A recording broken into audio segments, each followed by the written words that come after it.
A huge, shady and immoral business of organ selling to foreigners has developed in China. Systematic, state-sanctioned organ harvesting from non-consenting prisoners of conscience, especially from Falun Gong prisoners of conscience, is happening today in front of our eyes. Is absolutely unacceptable and should be ended immediately.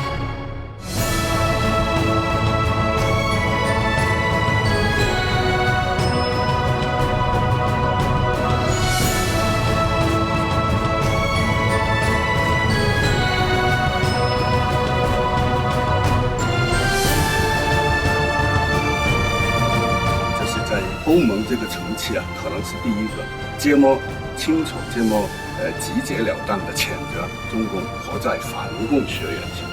I totally support this resolution. We should condemn it more strongly. We ask the EU member states to condemn publicly the corrupt and immoral organ transplantation business. It is the European Parliament's obligation to condemn decisively the actions of the Chinese government in this appalling issue that touches the core of human dignity and the fundamental right to life. The human life is as precious, as valued in China as elsewhere in the world. And this is exactly what we're going to say with this resolution. In December 2012, 15 international organizations and groups sent letters to the European Parliament asking them to pass this urgent resolution condemning the Communist Party of China's practice of harvesting the organs of prisoners of conscience. Concerning Falun Gong and human organ harvesting, this is especially shocking form.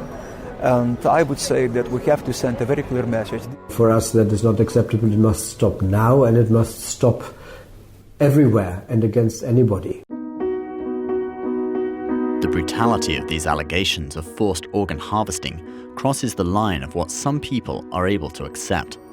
After the Nazi genocide of World War II, after the Soviet Union's iron fist rule and slaughter, it was thought that such savage acts against humanity had been relegated to the history books.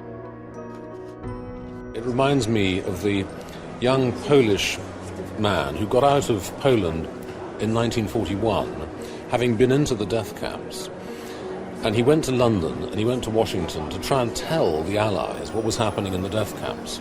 And a famous judge called Felix Frankfurter, who was himself Jewish, was asked by a journalist, "You did not believe what this young man was saying. You called him a liar." He said, no, I didn't say he was a liar. I just said, I cannot believe what he's telling me. And that's the real problem with this subject.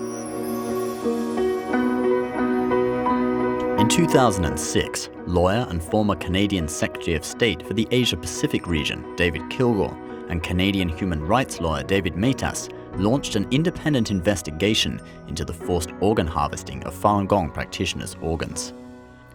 The allegation and our findings are shocking. I mean, to us, this is a form of evil we have yet to see on this planet. They compiled the detailed evidence and results they obtained into the book Bloody Harvest, The Killing of Falun Gong for Their Organs. When I met David Kilgour, who was the Minister of Justice in Canada and who is a lawyer himself and who is an author, and he told me that yes, incredible as it sounds, but the most wonderful people in China, the most civilized and wonderful people, they refuse to believe this. It's so incredible. Which means that it's a very sinister practice, which is adopted by a very narrow circle of Chinese society. A formal resolution against forced organ harvesting was drafted prior to the European Parliament's plenary session, awaiting a vote. I want to remind the quotation from Dante in Inferno.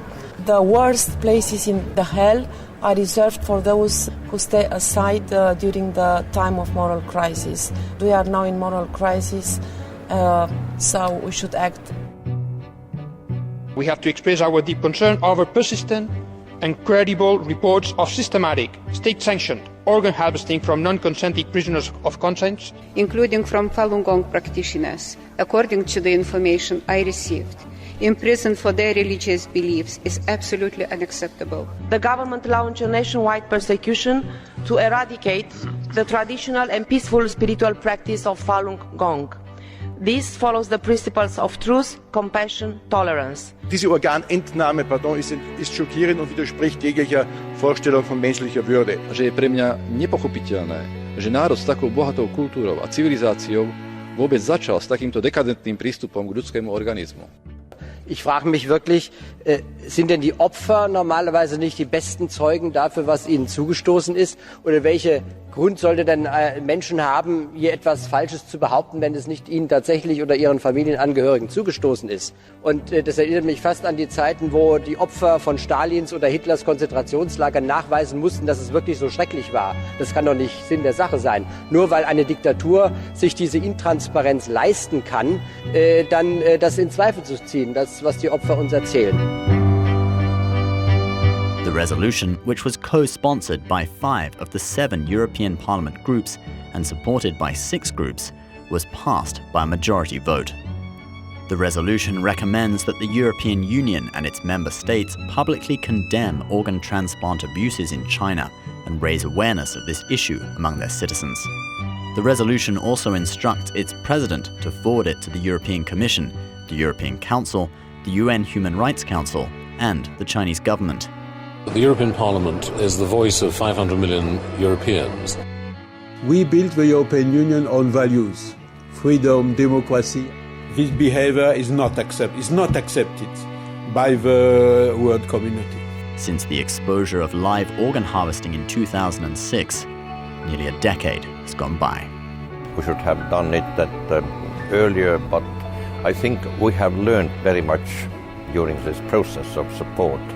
And now we are much more clear about what is going on in China and much more determined to continue our support and express our solidarity toward our Chinese friends. This resolution is the decision of the European Parliament. To do something is addressed to the People's Republic of China. I very much hope it will be received positively, like a goodwill of people who care. I understand that, and sometimes China, like Russia, thinks that the West is imposing, which is nonsense, of course, because I think that the West owes really much to China itself, to the courage of Chinese dissidents, Chinese writers and human rights defenders, people who were fearless and so courageous. It's something deeply universal, something that is related to, I would say, common denominator adopted by all civilized countries.